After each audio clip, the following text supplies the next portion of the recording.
Good morning, class. So let us pray first, to be led by Miss Glendy Balaido.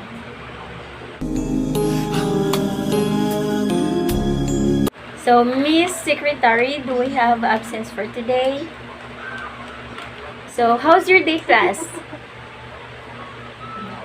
So, I'm glad that you are all good. Are you excited to our new topic for today? Okay, so let's begin this with an activity. Are you ready? So, you will be grouped into 5. So, each group, you have one representative that will going to answer one question. So, the first question is, what country is being described? The second, what knowledge and information did you get after listening to the short audio narrative? Number 3, what attracted you most about this country?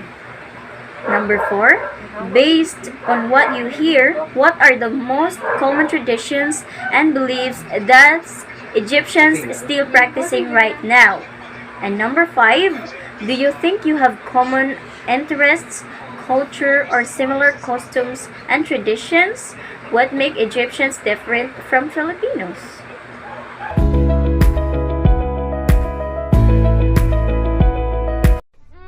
The ancient Egyptian civilization lasted for over 3,000 years and became one of the most powerful and iconic civilizations in history. At its height, ancient Egypt's empire stretched as far north as modern-day Syria and as far south as today's Sudan.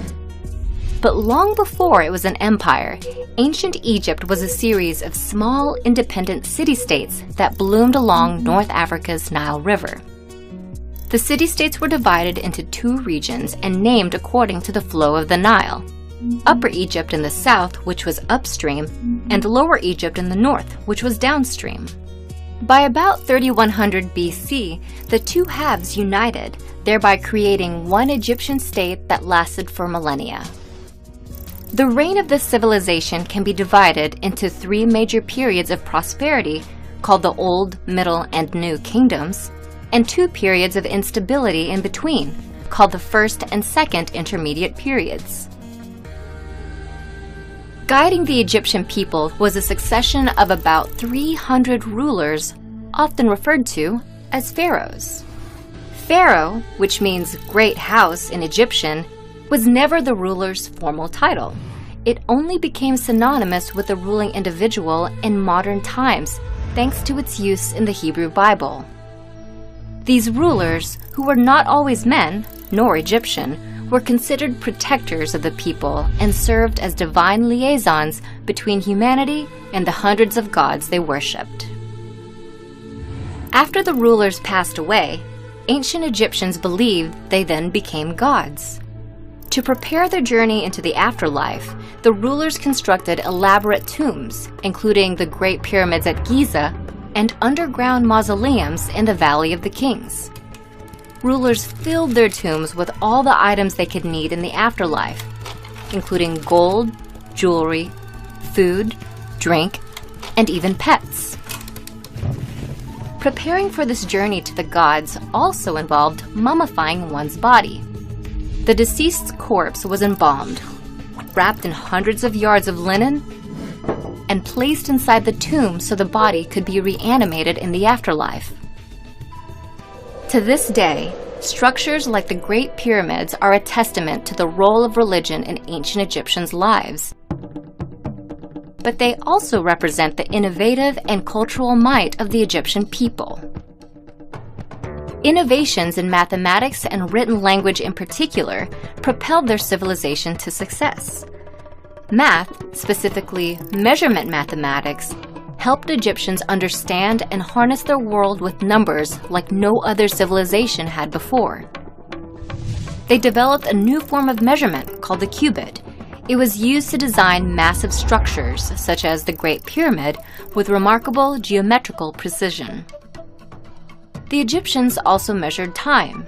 By combining mathematics with astronomy, they established a 24-hour division to the day and created a solar calendar, which was the first dating system in history to feature 365 days in 1 year. Lastly, Egyptians developed methods to measure and survey land around the Nile River.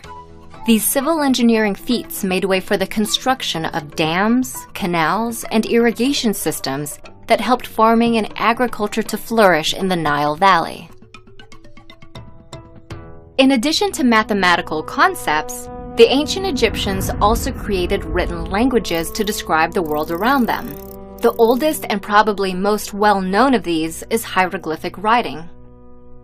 This system was developed around 3150 BC during the Old Kingdom and has over 700 pictorial characters. It was used to inscribe monuments and pottery and predominantly served a decorative or ceremonial purpose. Soon after, another ancient form of writing, called hieratic, developed out of the hieroglyphic system.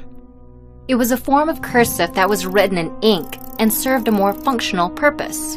Unlike its more formal predecessor, hieratic was written on another ancient Egyptian innovation, papyrus.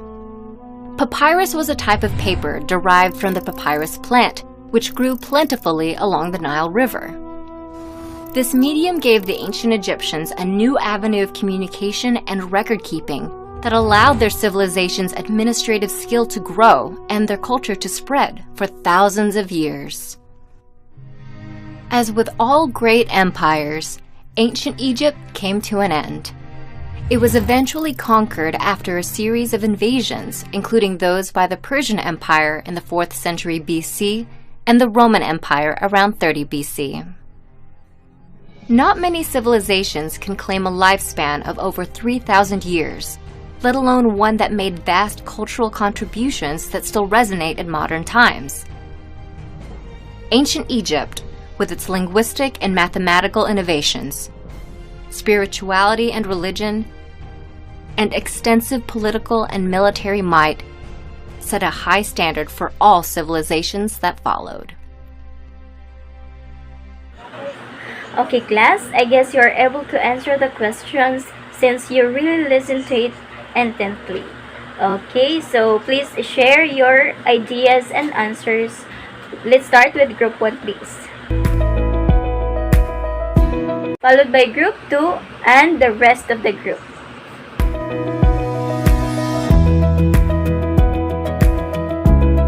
Very well. I am happy you were able to finish the given task.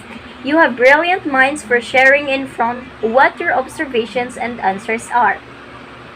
So in connection to the activity we did a while ago, at this moment, we will be tackling this interesting ancient Egyptian mythology. So this is entitled The Story of Osiris and Isis. So are you excited to explore more about Egypt? Good! So I'll be showing you a narrative of the story, but please be reminded to listen carefully. But before that, kindly read what is the text in the PowerPoint presentation.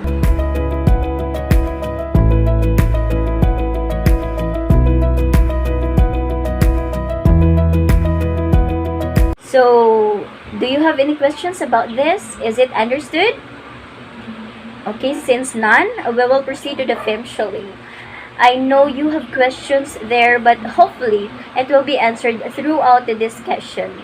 So class, with the same group, prepare a sheet of paper because you will not just merely listen to the story. Note the important information to fill out the grid after the video. Understood? So I have here the grid. So the part 1 includes the first character, his activity, his tone or feeling, the second character, his purpose, and the part 2 is the second character's first activity and his feeling. While the part 3, the first character's fate and the third character's reaction. Part 4, the second character's second activity. Part 5, the third character's reaction to the second character's second activity. Part 6, the third character's activity. Part 7, the fourth character and his activity. And the part 8, the fourth character, his moves, the second character's reaction to the fourth character's move, the fourth character's fate, and the second character's fate. So I have here the audio-visual narration of the story of Osiris and Isis.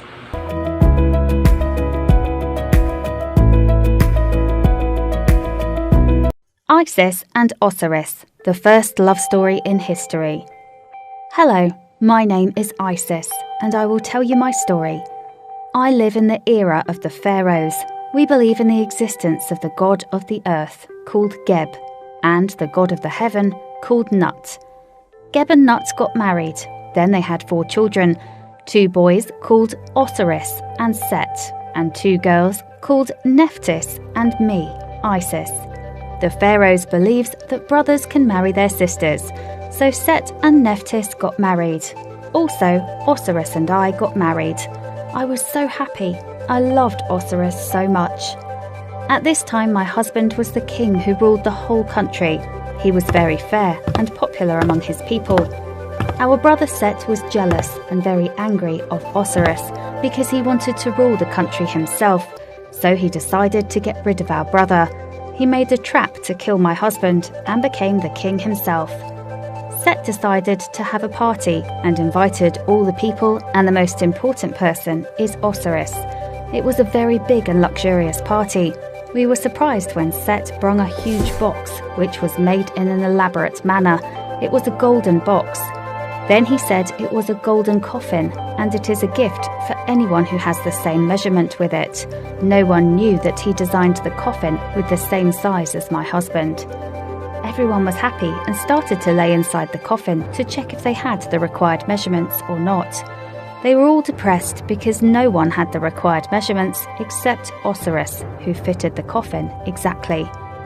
Set closed the coffin while Osiris was still inside it and threw it in the Nile River, thinking that this way he would get rid of him forever, but he was wrong. I was shocked and felt very sad. I thought that I had lost my husband forever, but my love is very strong, so I decided to search for my husband's body. My search continued for many days, and when I finally found him, he was dead. Unfortunately, when Set knew that I found my husband's body, he took it away from me and ripped the body into 42 pieces. Not just that, he also threw every piece in a different place through Egypt. I didn't give up and started collecting the pieces of my husband's body together. After I collected all the pieces, I asked help from Anubis, the god of embalming and the dead, and together we restored Osiris alive. We were finally together again, but happiness didn't last too long. We had our son Horus, but my husband Osiris couldn't stay alive anymore. I said goodbye to my beloved husband, Osiris, who became the god of the underworld, and I tried to protect my only son from Set. I decided to raise my son well and make him strong enough to take revenge of Set and become the king, the ruler of Egypt when he grew up. That was my own story.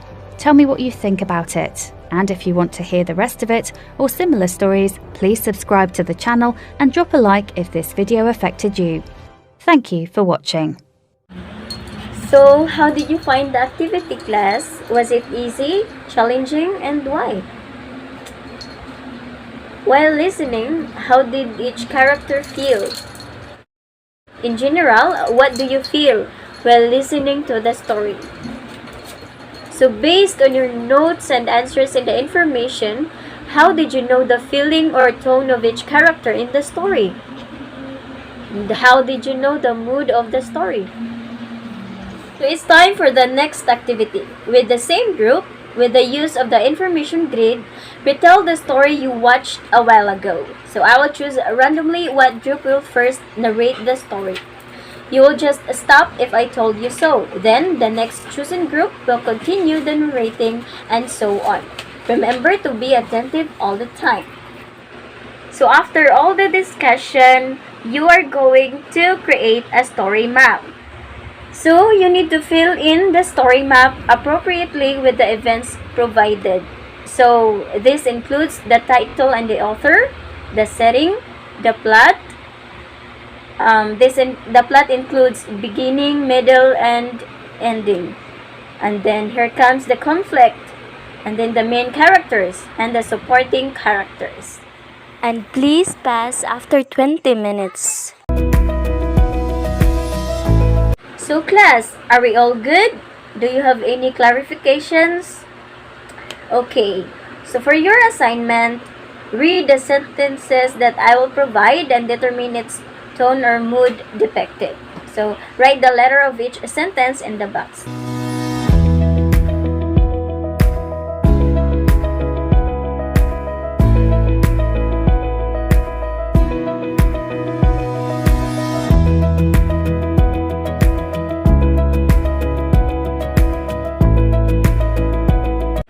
So, thank you for listening. So, I hope you have learned something in today's discussion.